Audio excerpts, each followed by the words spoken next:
Kumpirmado na, ang JM Fiang ay imbitado sa Santiago City, Balamban Dance Festival 2025. At nakaka-excite dahil mga bigatin din ang makakasama ng JM Fiang sa event na ito. Ito ay ayon mismo sa alkalde ng nasabing lugar. Si Miss Katrina Gray ang magha-host sa Binibining Santiago 2025. Samantala, dadalo naman sa float parade ang tambalang Kim Pao na sina Kim at Paulo.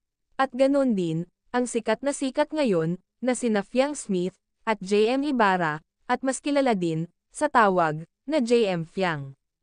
Ang dami nang nakaabang sa performance ng dalawang love team.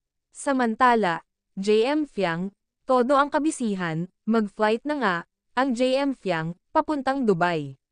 Isa din tong nakakaabang para sa mga fans ng JM Fiang sa Dubai at may meet and greet pa ang dalawa sa nasabing bansa. B. Super blessed sina Fiang at JM. Halos wala na silang pahinga sa dami ng trabahong nakalinya para sa kanila.